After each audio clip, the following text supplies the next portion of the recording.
Si vous nous suivez depuis Théa Pleu, Bé Pleu et bien comment, vous le faites bien. Soyez les bienvenus sur RTI2 dans ce 12h30. À présent, les titres. À l'approche de la grande saison des pluies, des personnes habitant dans des zones à risque dans la commune d'Anyama ont décidé d'abandonner leur maison. Et puis en Guinée-Conakry, l'organe législatif mis en place par la junte a fixé à 3 ans la durée de la transition avant le retour des civils au pouvoir, à contrario des États ouest-africains et de la communauté internationale qui réclament un délai moins long. L'on se souvient encore des dégâts causés par la saison pluvieuse de l'année dernière. Dans les localités à risque, à l'approche de la saison pluvieuse, comme ici, dans la commune d'Anyama, certains habitants situés dans des ravins en plein milieu de bassins d'organes ont quitté leur maison. Alassane Parguin-Drabo les a rencontrés suivant son reportage. C'est le réveil chez les Traoré ce matin. Dans la concession familiale située au quartier Belleville dans la commune d'Anyama, il ne reste plus aucun meuble. Quand il pleut ici, là, tout est débordé d'eau, ça rentre ici et puis ça rentre dans la maison. C'est un danger. Tous les affaires, même rien, on n'a rien ici. Quand pour la saison pluvieuse, on sait que c'est saison pluvieuse, on ramasse tout, on s'en met à quelque part. Comme cette famille, de nombreux habitants du quartier ont aussi vidé leur maison de tout ornement, de peur que la pluie ne les emporte. À chaque année, quand la pluie vient, on est obligé de sortir, aller ailleurs, aller dormir avec les voisins. Pour ne pas que... Parce que des fois, ça monte jusqu'à sur les toits. Donc quand c'est comme ça, nous, on est partis. Bien, les gens viennent même voler nos trucs derrière nous ici. Mais comment il faut faire? Si on n'a pas de disposition, vraiment, on ne peut rien, on ne sait pas comment il faut faire en tout cas. Tous les ans, à l'approche de la saison pluvieuse, une cotisation est levée par les populations pour entreprendre des travaux, mais sans succès. D'habitude, c'est la même chose. On nous dit de cotiser, on va faire des trucs pour pouvoir évacuer. On cotise, mais ça n'avance pas. Nous sommes en saison des pluies à Abidjan et plusieurs habitations de la commune d'Anyama sont en danger. Les agents de la mairie parcourent les habitations à risque pour sensibiliser les populations. Comme nous l'explique cet agent de la mairie, les voies de canalisation sont fermées par ces constructions. Conséquence, la naissance de vastes bassins d'orage comme celui-ci. Un bassin d'orage qui depuis un certain temps, depuis qu'on a fini le tronçon, le boulevard Mohamed VI, est toujours en danger. Toutes les eaux qui sont après l'usine Olam, toutes ces eaux-là se déversent dans ce secteur-là, qui est devenu pratiquement un bassin d'orage. Donc quand nous sommes en saison de pluie, le niveau de l'eau monte jusqu'à ce que ça rentre actuellement dans les maisons. Le scénario des pluies torrentielles de Dru n'a pas encore commencé. Mais dans certains quartiers et villages de la commune d'Anyama, les populations ont dû partir. C'est le cas ici, dans le village d'Abé-Bourquois, où les eaux ont totalement pris possession des habitations juste derrière nous, obligeant les populations à s'en aller. Pour éviter ce type de situation, une seule solution. Les autres zones à risque, c'est toute la sensibilisation. C'est toute la sensibilisation. Que les gens partent. Je vois que les gens partent des lieux. C'est vrai, quand on leur parle de quitter les lieux, ils ne font que parler d'argent, on n'a pas de moyens, on n'a pas de moyens. C'est préférable de poser ta vie que de perdre ta vie pour un problème d'argent. À la Sodexam, les experts sont formels. Les pluies seront abondantes. Vigilance donc au sein des familles. Quand on compare les données reçues de notre station de mesure, ces données n'ont pas encore atteint le seuil d'inondation. Mais vous convenez avec moi qu'il y a des zones qui ont été inondées. Pourquoi? Parce que nos populations déversent des ordures dans les infrastructures. Et ces ordures-là, quand c'est déversé, ça va boucher des caniveaux et l'eau va suivre n'importe quel chemin et ça va entraîner des inondations. Ce que je peux dire à notre population, c'est de suivre les mesures données par le gouvernement à travers des spots publicitaires et aussi de les encourager à libérer les zones à risque. En 2020, 16 personnes sont mortes dans un éboulement de terrain dans la commune d'Anyama. La mairie, qui garde l'amer souvenir de ce drame, souhaite à tout prix préserver la vie de ses administrés. Elle leur demande donc d'abandonner les sites à risque. Ayant donc un comportement responsable à l'approche des saisons pluvieuses. Pour rappel, il est déclaré 3 jours de deuil national du mercredi 11 au vendredi 13 mai 2022 en raison du décès du président de l'Assemblée nationale, Amadou Soumaoro. Depuis l'avènement du coronavirus, les parents des détenus ont été privés de visites depuis maintenant 2 ans. Ce calvaire n'est plus qu'un lointain souvenir. Les visites sont désormais autorisées à la Maka. Les détails avec Abdou Gira Aziz et Nour Sangari. Maison d'arrêt et de correction d'Abidjan, il est 9 h. Cela fait un peu plus de 2 ans que Rokiatou n'a pas vu son frère incarcéré dans cette prison. Les visites n'étaient plus autorisées en raison de la maladie à coronavirus. Seuls les dépôts de colis étaient autorisés. Je suis là pour déposer un colis pour mon petit frère qui est incarcéré à la Maka ici.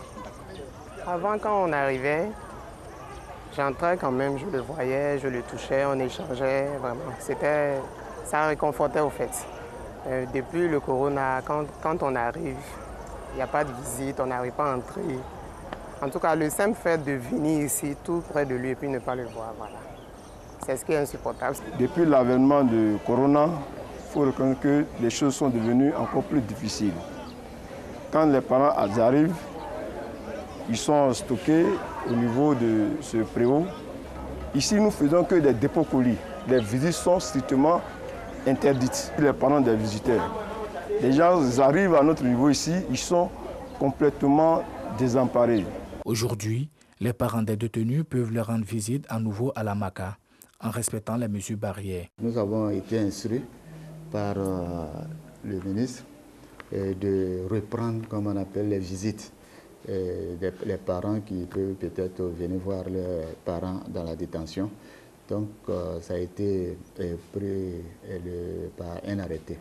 Les mesures barrières relativement toujours à la Covid resteront telles. Une bonne nouvelle pour Rokiatou et les autres parents de détenus qui reverront leurs proches après 2 années de longue attente. Au sud du district d'Abidjan, de la commune de Koumassi, le stade Agora a abrité la 2e édition de la journée sportive des établissements du secondaire de la Direction régionale de l'éducation nationale et de l'alphabétisation de la DRENA 2. Cette rencontre vise à renforcer les liens de fraternité, d'union et de solidarité entre élèves et enseignants. Colette Ilboudo, Anissette Colomb-Blessing. Ces 4 équipes multipliant les stratégies pour s'arracher la victoire sont les finalistes du Maracana de la 2e édition de la journée sportive des établissements du secondaire de la Direction régionale de l'éducation nationale et de l'alphabétisation. Ce rendez-vous regroupe les écoles de la DRENA 2, comprenant les communes de Trècheville, Makori, Koumassi et Port-Boué.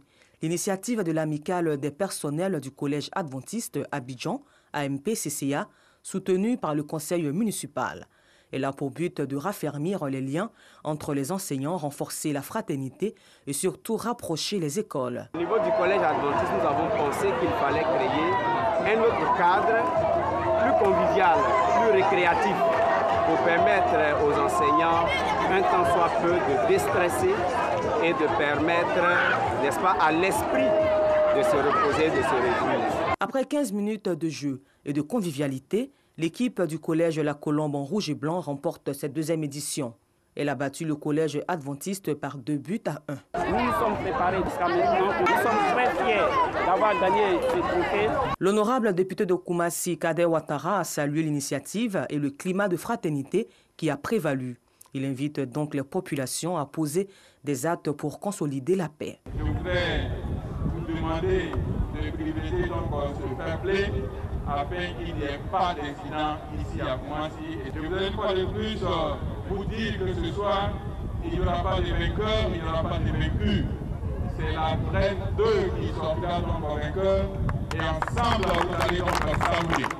Vous allez savourer la fraternité, la cohésion. C'est dans une ambiance bon enfant que s'est achevée cette rencontre et rendez-vous a été pris pour la 3e édition de la journée sportive des établissements du secondaire de la Direction régionale de l'éducation nationale et de l'alphabétisation prévue en 2023. En culture toujours, dans la région du Gontougo, le village d'Atakro, situé dans le département de Kounfao, a désormais un chef. Il a été intronisé le samedi dernier et a reçu son arrêté préfectoral. Anissette Colomb-Blessing pour les détails.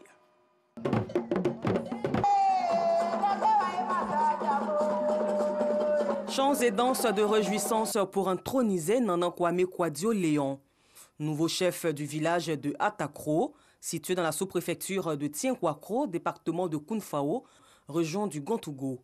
En présence d'autorités traditionnelles, administratives et politiques, il a officiellement reçu son arrêté de nomination des mains des autorités préfectorales. Vous êtes le symbole de paix et le symbole de développement de votre village, de vos nouvelles missions. Mission de développement, mission de cohésion sociale. Une initiative bien perçue et soutenue par les filles et fils de la région. Il faut accompagner effectivement le chef dans cette mission par notre apport.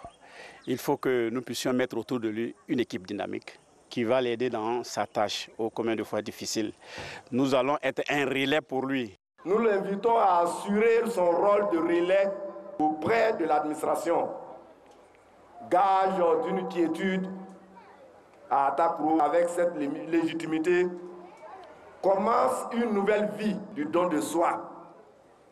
Car le chef doit avoir toujours le ventre profond. Quand il y a un chef dans un village, nous, en tant qu'opérateurs économiques, ça ne fait que nous rassurer. Les enfants de cette localité autour de leur nouveau chef pour ensemble réussir le pari du développement du village d'Atakro.